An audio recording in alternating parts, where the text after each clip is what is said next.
2020년도 4월 조선일보에 나온 기사가 있었습니다. 대략적인 거지만 이혼을 요즘 많이 하지요. 이혼하는 게 요즘은 많이 합니다. 이런저런 이유를 통해서 이혼이 많이 있는데, 자, 이혼하는 2020년도 4월에 이혼하는 이유를 조선일보에서 나오는데 8가지 대부분 그 조사를 해봤어요. 그랬더니 첫 번째는 배우자가 육아를 돕지 않는다. 이건 아마 아내분들이 아마 그런 이유가 되는 것 같아요. 남편이 전혀 육아를 돕지 않는다. 자녀 키우는 걸 나한테만 맡긴다 해가지고 첫 번째가 8가지 이유가 있는데 그 중에 하나가 육아를 돕지 않는다. 두 번째가 인생 문제가 생겨도 나하고 이야기를 하지 않는다. 문제에 대해서 이야기를 하지 않는다. 그러니까 따로 문제가 생겨도 부부지간에 별로 이야기가 없는 거예요. 그냥 네 문제는 네 문제고 내 문제는 내 문제 이렇게 돼서 그래서 이제 이혼을 한다. 세 번째는 성생활에 친밀감이 없다. 세 번째, 네 번째는 SNS나든지 여러 지인을 통해서 옛 연인을 다시 만난다. 이런 경우도 있고, 다섯 번째, 배우자가 아니라 마치 그냥 방을 같이 쓰는 룸메이트 같다. 이런 느낌 때문에 같이 생활하기 어렵다. 이렇게 이야기하기도 하고요. 나의 배우자가 매우 이기적이다. 자기만 알고 배려하지만 매우 이기적이다. 일곱 번째는 서로 대화의 언어가 다르다. 서로 대화가 잘 안 되는 거예요. 언어가 달라. 그러니까 사랑의 표현의 언어도 다르고 어떤 대화의 언어가 달라. 그러니까 말만 하면 이제 다투게 되고 싸우게 되고 언어 자체가 다르니까 이렇게요. 여덟 번째, 나를 너무 당연히 여긴다. 나를 너무 당연히 여기니까 너무 막 본다 이런 뜻이겠죠. 너무 막 보고 내가 사랑해주고 섬겨준 게 마치 당연한 것처럼 너무 나를 당연하게 여기기 때문에 힘들다. 그래서 8가지의 이유가 대부분 이혼하는 부부들이 왜 이혼합니까? 그러면 우리 또 성격 차이 이렇게 이야기하는데 그 성격 차이라고 하는 부분들을 세밀하게 들어가면 여러 다른 이유들도 많이 있겠지만 대략적으로 이 8가지 이유들이 쌓이는데 대부분은 딱 한 가지 이유만 있는 게 아니라 한 가지, 두 가지, 세 가지, 네 가지가 복합적으로 일어나서 이제는 부부가 이제 이별을 하는 그런 일들이 일어난다는 것이죠. 자, 그런데 반대로 한번 생각해 봐요. 만약에 배우자가 육아를 돕지 않는다. 애를 나한테만 보라고 한다. 애를 나한테만 맡긴다라고 했을 때 육아를 돕지 않는다고 할 때 그럼 얼마만큼 도와줘야 되는가? 하루에 1시간 정도 돌봐주면 돼요? 우리 자녀들? 한 30분? 2시간? 한번 생각해 볼 필요가 있어요. 저 배우자는 나에게 육아를 도와주지 않는다, 육아를 함께하지 않는다고 할 때 그럼 과연 얼만큼 도와줘야 그 육아를 제대로 도와주는 건가? 그렇게 한번 바꿔서 지금 한번 생각해 보는 겁니다. 그 다음에 문제에 대해서 인생의 문제가 있어서 이 문제에 대해서 이야기하지 않는다라고 할 때 과연 배우자가 문제에 대해서 이야기하다 난 잘 받아주고 있는가? 나는 그 이야기를 잘 받아주고 공감해주고 그 문제를 해결하기 위해서 과연 그 대화 속으로 나는 잘 들어가고 있는가 말이죠. 세 번째, 성생활에 친밀감이 없다라고 했을 때 나의 반응은 어떤가? 나의 태도는 어떤가? 또 한번 생각을 해볼 필요가 있는 것이고요. 네 번째, 옛 연인을 다시 만난다라고 할 때 그 옛 연인을 다시 생각나고 만나게 하는 환경을 혹시 나로부터 제공받은 건 아닌가? 나 때문에 내가 배우자로 느껴지지 않아서 혹시 그런 옛날 애인들을 자꾸 생각하는 이런 모습이 배우자에게 보이는 건 아닌가? 그리고 또 배우자가 아니라 룸메이트다 같다라고 할 때 그 배우자가 나를 생각할 때도 혹시 나를 배우자로 생각하지 않고 나만 그렇게 느끼는 게 아니라 상대도 나를 룸메이트 같이 그냥 방만 같이 쓰는 사람처럼 느끼진 않는가? 그리고 배우자가 너무 이기적이다, 너무 많은 것을 요구한다라고 했을 때 나는 그에게 너무 많은 걸 또 요구하지 않는가? 나는 그에게 요구하지 않는가? 나는 상대가 나를 이기적이라고 말할 만큼 나는 또 요구하지 않는가? 또 하나, 서로 사랑의 언어가 다르다라고 할 때 나는 배우자의 언어를 이해하고 나는 배우자가 이해할 수 있는 언어를 난 쓰고 있는가라고 한번 자기 자신을 되돌아보면서 자기 자신에 대해서 질문을 한번 해보는 겁니다. 이게 잘했다 잘못했다가 아니고, 그리고 나를 너무 당연히 여긴다라고 했을 때 혹시 배우자가 나를 진짜 배우자로 인정해서 그런 경계선이 무너져서 그런 건 아닐까? 이런 생각도 한번 해보는 거죠. 그러니까 보통 헤어진다, 우리가 이혼이라고 하는 특별한 상황을 여러분들에게 말씀을 드리지만, 이혼을 했을 때 보면 다 모든 문제의 책임들을 대부분 보면 상대방에게 줍니다. 상대방이 외도를 해서, 성격이 안 맞아서, 불성실해서, 대화가 안 돼서 라고 해서 저 배우자에겐 내가 너무 부족하고, 저 배우자에게는 내가 대화가 안 되는 사람이에요. 저 배우자에게는 내가 너무 이기적인 사람이다. 저 배우자에게는 내가 이렇다 해서 자기 자신을 자기 자신을 바라보는 사람보다 배우자를 바라보고, 그래서 나는 이혼을 했다, 나는 그래서 헤어졌다, 나는 그래서 나에게 맞는 배우자를 다시 찾겠다라고 많은 사람들이 이야기를 해요. 그래서 한번 입장을 바꿔놓고 한번 생각을 해보자라고 하는 의미에서 8가지의 이혼을 하는 보통 이유, 그 이유의 제공자가 배우자, 나의 배우자만이 아니라 나도 그에게 이런 이유를 제공해주고 있었던 사람은 아닐까라고 우리가 한 번은 생각해 볼 필요가 있지 않는가라고 해서 여러분들에게 말씀을 드렸다는 겁니다. 그래서 혹시 이 질문을 통해서 이렇게, 혹시 내가 상대를 버린, 내가 이혼을 한 건가, 아니면 내가 이혼을 당한 건가? 반반이겠죠, 반반. 아니면 6대4, 7대3, 8대2, 9대1, 아니면 뭐 100대0도 있을 수 있겠지요. 과연 내가 지금 뭐 이혼을 한 거는 뭐 죄다 잘못다 이런 얘기하는 거 아닙니다. 사람이 헤어졌을 때를 이야기했을 때 이해가 되기 쉽도록 이혼이라고 하는 부분들, 헤어짐에 대해서 여러분들에게 말씀을 드린 거예요. 내가 이혼을 당한 걸까? 내가 그 사람이 버리도록 내가 그렇게 한 것일까?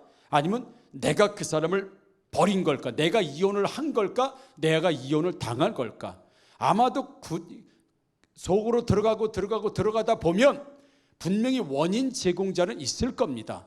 헤어질 수밖에 없는 시초의 원인 제공자가 있을 것이고, 그 원인 제공이 또 눈덩이처럼 불어나고 이것이 1가지, 2가지, 3가지, 4가지, 심지어는 8가지, 10가지가 되면서 이제는 우리가 헤어져야 되겠다라고 생각할 수밖에 없는 상황이 올 수밖에 없었을지도 몰라요.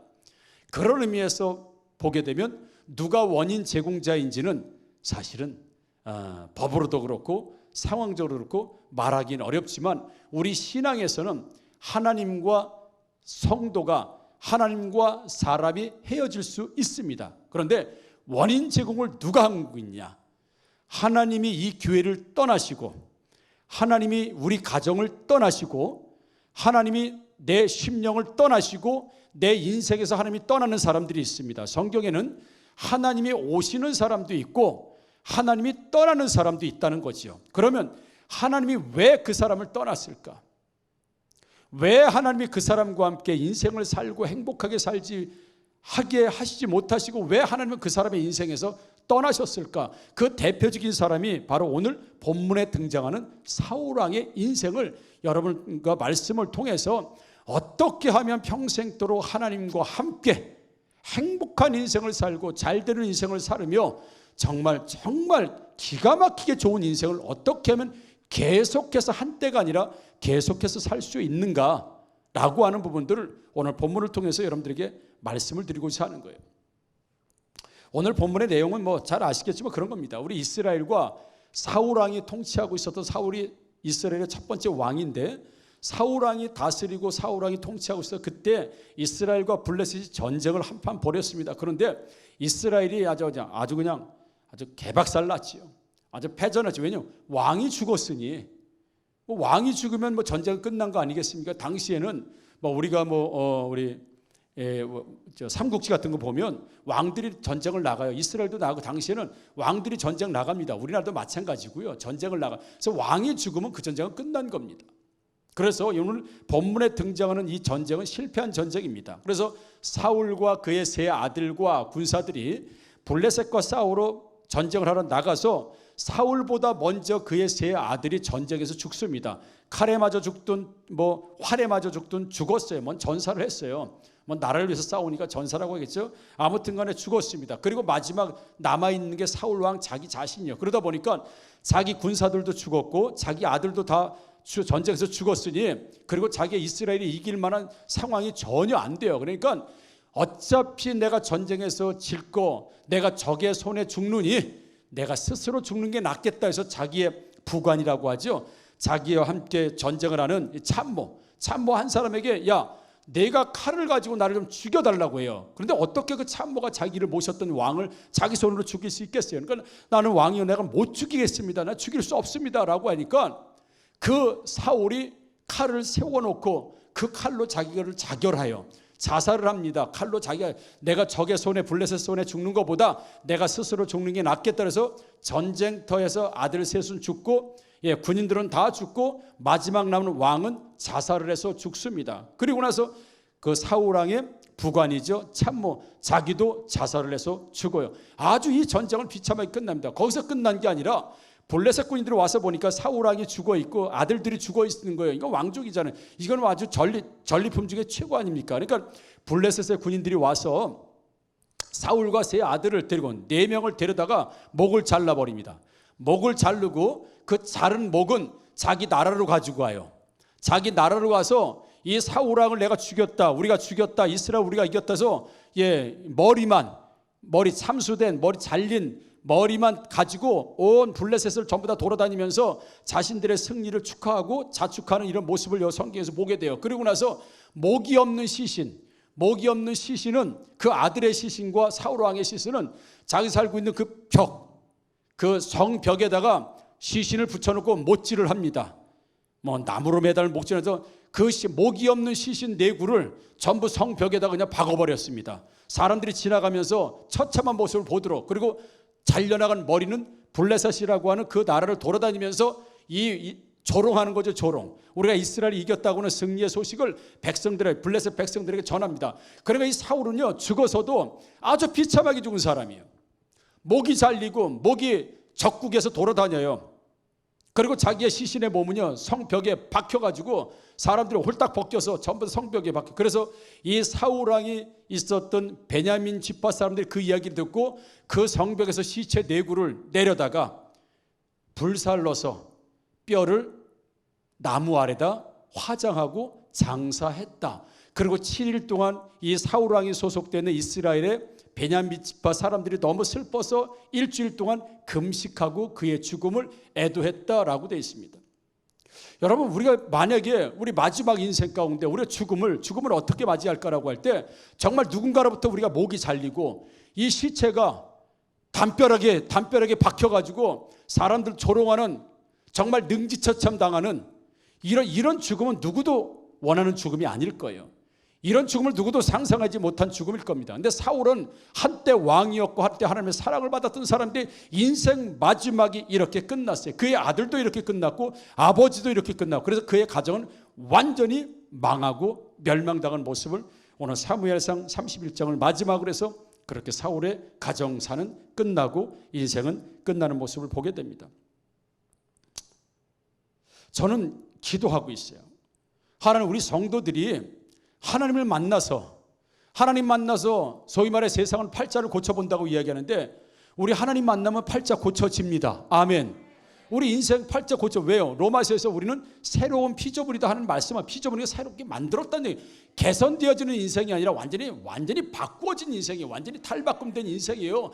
존재 자체가 달라진 겁니다. 아멘이시죠? 그래서 성경에는 우리가 진노의 자식이라고 말하다가 하나님의 은혜로 우리가 예수 믿게 되면 하나님의 자녀라고, 그래서 우리가 완전히 피조물로 바뀌는 인생 자체가 바뀝니다. 그래서 수고하고 무거운 짐진 자들아 다 내게로 오라. 내가 너희를 쉬게 한다 해서 파라솔 제공 이런 게 아니라 내가 너희를 쉬게 한다. 네 인생을 완전히 내가 바꿔놓겠다. 완전히 새롭게 해주겠다. 나를 만나러 오라라고 예수님이 말씀하시는 거예요. 그래서 전 기도할 때 하나님, 우리가 하나님을 만날 때 이 얼마나 큰 은혜였습니까? 우리가 예배드리는 게 얼마나 큰 은혜였습니까? 하나님 만나서 우리가 얼마나 행복했습니까? 하나님 만나서 행복했던 신앙들, 하나님 만나서 정말 좋아졌던 신앙들, 그리고 우리 가정의 모든 삶의 현장들 가운데 주셨던 은혜와 축복들을 우리 성도들은 한 사람도 한 가정도 다시 잃어버리지 않고 계속해서 하나님 주신 은혜와 그 축복을 간직하고 또 더 받고 더 충만히 받고 더 누리면서 죽을 때까지 살아갈 수 있도록 기도하고 있습니다. 중간에 사울처럼 이런 인생들이 아니라 한때 잘 됐다가 완전히 곤두박질 치는 인생, 그리고 끝나버리는 인생이 아니라, 그리고 그렇게 끝나는 가정이 아니라, 그런 교회가 아니라 계속 점진적으로 점점 스텝 바이 스텝 점점 하나님의 은혜가 더 충만히, 하나님의 축복이 더 충만히, 더 그리고 더 행복이 더 충만히, 그리고 가장 우리 인생에서 가장 행복할 때가 언제냐? 마지막 죽음을 앞둔 그날이 내가 살아오면서 가장 행복한 날. 왜요? 행복과 감사와 은혜가 점점 좋아졌으니까. 그렇지 않습니까? 앞으로 우리가 10년 후에는 지금보다 더 행복한 인생이 될 줄 믿습니다. 20년 후에는 더 행복한 인생이 될 줄 믿습니다. 30년 후에는, 그리고 가장 행복한 때가 언제예요? 내가 죽음을 바로 앞둔 그때. 내가 지금까지 하나님 때문에 정말 행복한 인생을 살았다. 하나님이 단 한 번도 나를 떠나지 않으시고 나도 하나님 떠나지 않고 나는 행복한 인생을 살았다라고 내 자녀들과 후손들과 마지막 사람들에게 유언해 줄 수 있을 만큼 여러분 한결같은 축복을 받는 저와 여러분들 되기를 주님의 이름으로 축복합니다. 그런데 그렇게 못 사는 사람도 얼마든지 있습니다. 사무엘상 10장 6절에 사울 왕이 하나님에게 발탁이 되고 하나님에게 발탁이 되고 하나님이 처음 사울 왕을 만나셨을 때 성경은 이렇게 말합니다. 사무엘상 10장 6절이죠. 내게는 여호와의 영이 크게 임하리니 너도 그들과 함께 예언을 하고 변하여 새 사람이 되리라. 아멘.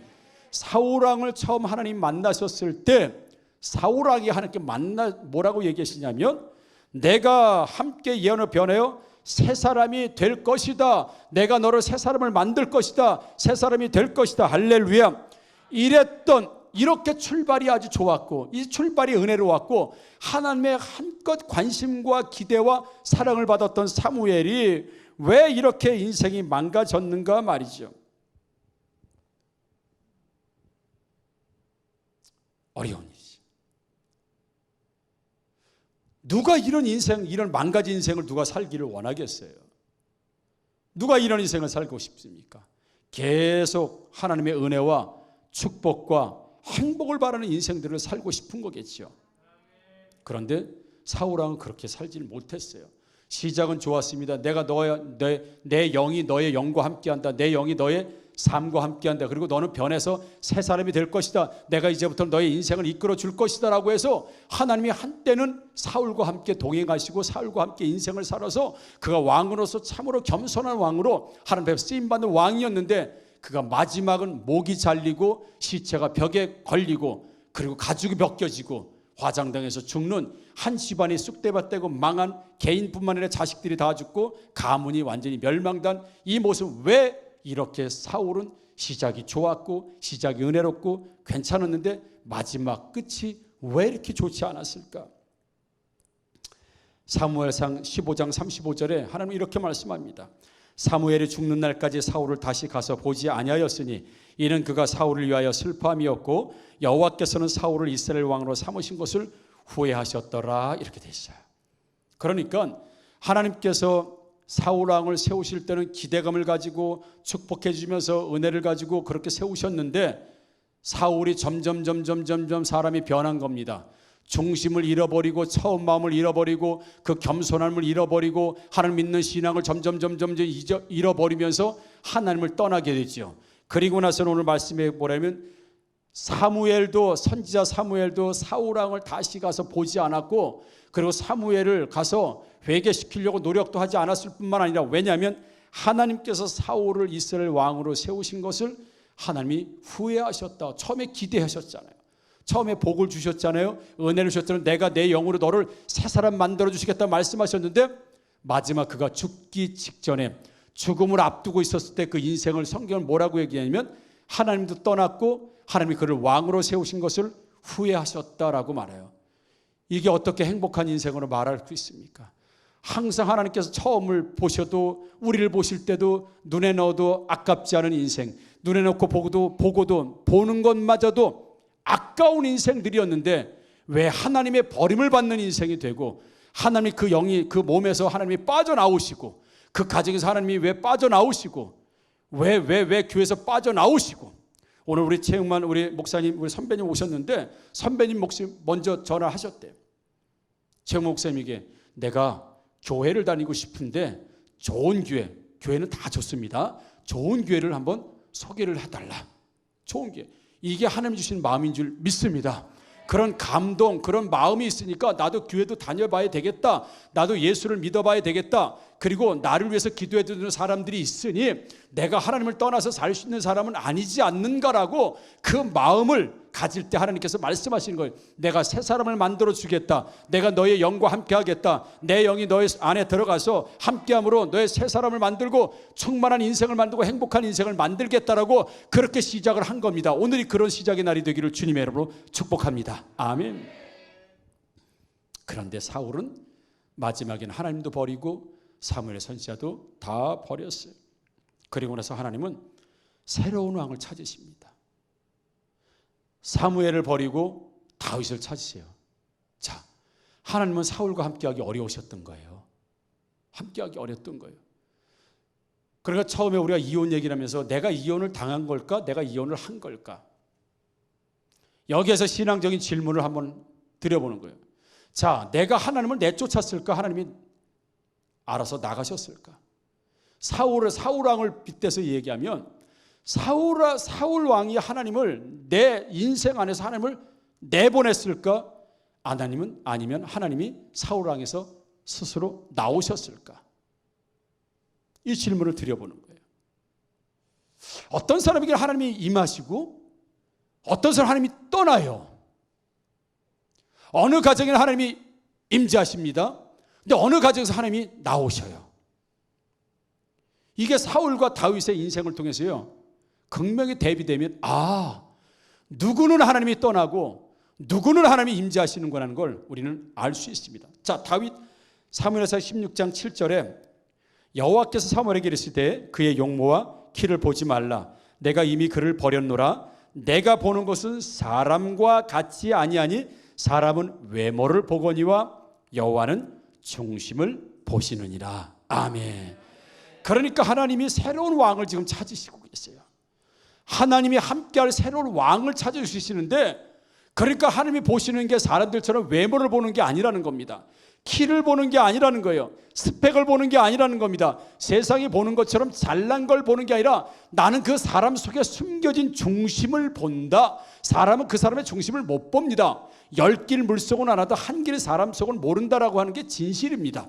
우리는 사람 속을 모른다. 하나님께서는 그 사람의 중심, 사람의 속을 하나님은 보실 수 있다는 겁니다. 그러니까 사울 왕은 처음에 중심이 하나님 중심이었어요. 하나님이 함께 하시기에 좋은 마음의 상태였다는 거예요. 신앙의 상태였다는 겁니다. 쉽게 말하면 뭐예요? 겸손했다는 겁니다. 하나님, 그거 얼마나 겸손했어요. 왕으로 세우려고 할 때 부끄러워서 막 보리자루 뒤에 숨고 막 숨잖아요. 사람 앞에 드러내지. 왜? 그렇게 겸손했던 사람인데 왕으로 살면서 왕으로 살다 보니까 그가 교만해지고, 그 교만해졌다는 게 뭐예요? 내 안에 하나님 중심이 안 됐다는 겁니다. 하나님 중심의 삶이 안 됐다는 거. 그 다음부터는 내 왕권, 권력, 돈, 어떤 쉼, 이걸 의지하고 살고 이제는 더 이상 하나님을 의지하지 않고 살아도 되는 인생이 돼버렸어요. 그러니까 하나님의 존재 가치가 그 사람에게 없어진 거예요. 하나님이 존재하실 이유가 없는 거예요. 하나님이 더 이상 사울하고 함께 하실 이유가 없어요. 왜? 하나님 없어도 돈이 있잖아요. 왕이니까. 하나님이 계시지 않아도 힘이 있잖아요. 하나님이 계시지 않아도 권력이 있잖아요. 하나님이 계시지 않아도 스펙이 있잖아요. 자기 힘과 능력, 더 이상 하나님이 필요하지 않은 사람이 되어버렸어요. 누가? 사울 왕이. 그러니까 하나님을 의지하지 않는 거예요. 그러니까 내 중심에서 더 이상 하나님 찾지 않습니다. 안 찾아요. 그러니까 하나님께서도 할 일이 없으신 거예요. 절지에 하나님께서 뭐가 되어버렸어요? 실업자가 되어버렸어요. 역사하지 못해요. 하나님께서 할 일이 없어요. 왜요? 야, 내가 좀 도와줄까? 됐어요. 내가 돈이 있어요. 힘이 있어요. 권세 있어요. 권력이 있어요. 굴림해요. 내가 세상에 가지고 있는 거 다 가지고 있어요. 더 이상 하나님 필요 없는 인생이 됐어요. 그러니까 하나님께서 너는 내가 필요 없구나. 그러니까 나는 너를 떠나겠다. 이래서 떠나신 거예요. 그리고 하나님께서 다시 거처하실 곳. 하나님은 세상 모든 곳에 계시지만 하나님이 다시 왕으로 세우면서 하나님이 함께 축복해주고 하나님의 뜻대로 살아갈 사람을 또 찾으신 거예요. 근데 그 찾았던 사람 중에 한 사람이 누구예요? 바로 다윗이에요. 그래서 나는 중심을 보느니라. 그러니까 사울의 중심은 틀렸고 다윗의 중심은 맞았다라고 하는 말씀을 바로 오늘 성경은 우리에게 말씀해 주시고 계신다는 사실입니다. 사랑하는 성도 여러분, 우리가 초심이라는 게 있습니다. 처음 예수 믿을 때 마음이 있습니다. 처음 예수 믿을 때 각오가 있습니다. 우리가 아무리 돈이 많아지고 아무리 유명해지고 아무리 권세와 권력이 있다 하더라도 여전히 하나님이 나의 왕이시고 나의 아버지시며 나의 목자가 되시고 나의 스승 되시는 그분을 인정하지 않을 때, 그러니까 하나님은 우리가 하나님을 잘 섬기고 하나님께 예배 잘 드리고 우리가 하나님의 중심의 마음이 있고 여전히 하나님을 사랑하시는데, 이제 내가 너한테 3년 살았으니, 내가 너 5년 살았으니, 내가 너 신앙생활에 20년 살았으니 나 이제 너 질렸다, 내가 간다, 이런 하나님이 아니시라는 겁니다. 하나님이 내 중심에서 살지 못하다 우리가 그렇게 만들어버린다는 겁니다. 우리의 심령, 우리의 중심을 그렇게 만들어버리는 거예요. 하나님이 살 수 없도록 거룩하지 못하고 하나님 중심이 되지 못하고 하나님이 아닌 다른 우상들, 만모니즘, 다시 세상, 내가 의지할 모든 것들을 내 안에 가득 채우기 시작하면 하나님이 설 자리가 없는 거예요. 여기야. 사울은 더 이상 하나님이 있을 자리가 없어요. 사울은 하나님이 계실 자리가 없어요. 그러니까 하나님께서 떠날 수밖에, 아니요, 더 솔직히 얘기하면 쫓겨나가신 거예요. 쫓겨나가신 거예요. 사울은 이후에 이 죽기 전에 전쟁 뒤요, 하나님께 기도하고 하나님께 묻는 전쟁을 하잖아요. 무당 찾아가자, 무당. 전쟁에 이기고 싶으면 하나님께 기도해야 되지 않습니까? 하나님 기도해야 되는데 하나님께 기도할 마음이 없어요. 점쟁이 찾아가잖아요. 무당 찾아가잖아요. 그러면서 이번에 전쟁이 어떻게 될 건지 젊게 좀 보잖아요. 이게 마음이 어때요? 내가 하나님을 의지하지 않고 세상 점을 의지하고 무속을 의지하고, 예를 들어 이런 우리 하나님이 더 이상 있으려. 그러니까 사울왕은 하나님을 쫓아내버렸어요. 쫓아내버렸다. 그런데 다윗은 어떻습니까? 그 중심, 그가 다윗 왕으로 있을 때 나단 선지자로부터 우리아를 살인하고 밧세바를 간음하고 했을 때, 나단 선지자가 책망받을 때 그가 즉시 원했던 소원 한 가지, 하나님 나를 떠나지 말아 주시옵소서. 그게 다윗의 고백이었잖아요. 다윗은 세상 왕궁에서의 첫날을 사는 것보다 하나님 나라, 교회에서 문 열어주는 문지기로 하루 사는 게 나는 행복하다. 이게 그의 신앙 고백이었습니다. 그러니까 하나님이 다윗을 볼 때, 인생을 볼 때 내 마음에 딱 맞아. 내 마음에 합해. 나는 다윗이 너무 좋아. 나는 다윗과 함께 거하는 게 나는 행복해. 하나님이 그렇게 말씀하셨어요. 근데 사울은 하나님을 쫓아내버렸어요. 하나님이 쫓겨나간 인생 어떻게 됐어요? 목이 잘렸습니다. 시체가 성벽이 걸렸습니다. 아주 비참하게 죽었어요. 비참한 인생, 그는 전쟁에서 매일 쫓겨다니면서 실패를 거듭하고 실패를 거듭하고 실패를 거듭하고 더 완악해지고 실패를 거듭한 불행한 인생을 언제부터 살기 시작해요? 하나님이 떠나고 나서부터는 완전히 망가진 인생을 사는 사울. 그러나 하나님의 임재하심이 있고 기름을 붓고 하나님의 함께하심으로 살았던 다윗은 가면 갈수록, 그래서 솔로몬에게 성전을 건축할 때 우리를 말하면 수백 조를 물려줍니다. 아버지가 왕이 솔로몬에게 자기 재산 수백 조를 물려, 이거 가지고 성전 건축. 그래서 예배당을 다 뭐로 줬어요? 다 금으로 했잖아요. 금으로 줬잖아요. 자식에게 축복을 물려주고 갔지 않습니까? 이 다윗이 그렇잖아요. 하나님이 그렇게 쓰면 평생도록 행복하게 살았던, 정말 하나님께서 버리지 않으시고 하나님과 함께 살았던 인생. 그래서 하나님께서는 중심을 본다는 사실을 믿으시기를 주님의 이름으로 축복합니다. 그래서 처음 질문으로 돌아가면, 하나님이 우리를 떠나시는가, 내가 하나님을 쫓아내는가? 사울왕을 볼 때는 사울왕은 하나님을 쫓아내버렸어요. 하나님, 거룩하신 하나님이 그 안에서 살 수가 없어요. 이미 중심이 무너졌어요. 이제 너무 더러워졌어요. 이제 하나님이 필요가 없어요. 하나님을 찾지 않습니다. 더 이상 하나님의 존재를 믿지 않아요. 그러니까 하나님께서는 어떻게 해요? 사울을 떠나게 되는 거죠. 근데 여전히 목축업을 하고 목동을 하면서 그 하나님이 필요했던, 늘 하나님을 만나기를 소원했던 다윗에게 하나님의 왕권이 om겨가고 왕족이 옮겨가고 은혜와 축복을 하나님께서 옮기시는 모습을 보게 된다는 것이죠. 사무엘상 16장 13절 14절에 사무엘이 기름불병을 가져다가 그의 형제 중에서 그에게 부었더니 이날 후로 다윗이 여호와의 영에게 크게 감동되니라. 사무엘이 떠나서 라마로 가니라. 여호와의 영이 사울에게서 떠나고 여호와께서 부르시는 악령이 그를 번뇌하게 한지라. 아주 두 사람이 비교가 돼요. 한 사람은 기름을 부으니까 여호와의 영이, 처음에 사울에게 임했던 건 다윗에게 여호와의 영이 충만히 임해서 새 사람이 되고 아주 행복한 삶의 시작이 되는데, 그 시간, 동시에 그 시간에 하나님의 영이 떠난, 하나님의 임재하심이 떠난 사울에게는 악령이 들어가서 그의 인생이 번뇌하고 더 쉽게 얘기해 완전히 미친 사람이 돼버렸다. 한 사람은 하나님의 영이 들어가서 행복한 인생의 시작이 되는 그 출발점이 되었고, 그 시간에 하나님이 떠난 사울은 악령이 들어가서 이제 피폐하고 망한 인생을 살기 시작했다라고 사무엘상 16장 13절 14절에 우리에게 말씀하고 있어요. 사랑하는 성도 여러분, 우리가 항상 어떤 상황 가운데서 가난해도 사랑하는 사람 우리 마음 안에 항상 하나님이 살게 되기를 주님의 이름으로 축복합니다. 우리가 부유하게 되고 잘 살아도 여전히 그 안에 하나님은 우리의 가정의 중심이 되고 우리의 심령의 주인 되기를 주님의 이름으로 축복합니다. 내가 아무리 성공해도 그 성공의 근원자는 하나님이시지 내 힘과 능력이 아니라는 깨달으시고, 여전히 그럼에도 불구하고 더 행복해지고 더 부유해지고 더 좋아지고 더 길이 열리면 열릴수록 하나님의 임재하심이 여러분들의 가정과 교회와 이 심령 안에 충만해서 새로운 영으로 새 사람으로 시작했으면 마지막 죽는 그날까지도 새로운 영으로 새 사람으로 살아가게 되기를 주님의 이름으로 축복합니다. 하나님이 떠나시는 그 인생은 악한 영이 들어가서 번뇌하고 완전히 망가진 인생을 살 수밖에 없다고 했습니다. 그러니까 우리가 행복해지기 위해서는 하나님 중심이 되어야 합니다. 하나님을 믿으셔야 합니다. 하나님과 함께 하셔야 됩니다. 하나님이 떠난 인생은요, 사울처럼 이런 인생으로 전락해버릴 수밖에 없다고 하는 사실을 성경은 우리에게 말씀하시고 계시는 겁니다. 사랑하는 성도 여러분, 하나님 중심, 교회 중심, 말씀 중심, 그렇게 살면 우리의 중심은 흔들리지 않습니다. 흔들리지 않아요. 우리가 처음 우리 하나님 사랑했을 때 그 마음 있잖아요. 하나님 처음 만났을 때 그 마음, 그리고 우리가 하나님을 만나고 했었던 그 각오들 있지 않습니까? 그 각오들이 흔들리지 않기를 주님의 이름으로 축복합니다.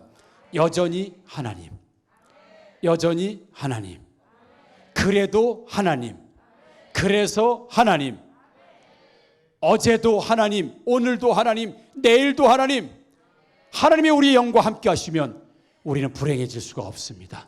하나님이 우리와 함께 하시면 우리는 피폐해지지 않습니다. 하나님이 우리와 함께 하시면 우리는 하나님과 이혼하지 않습니다.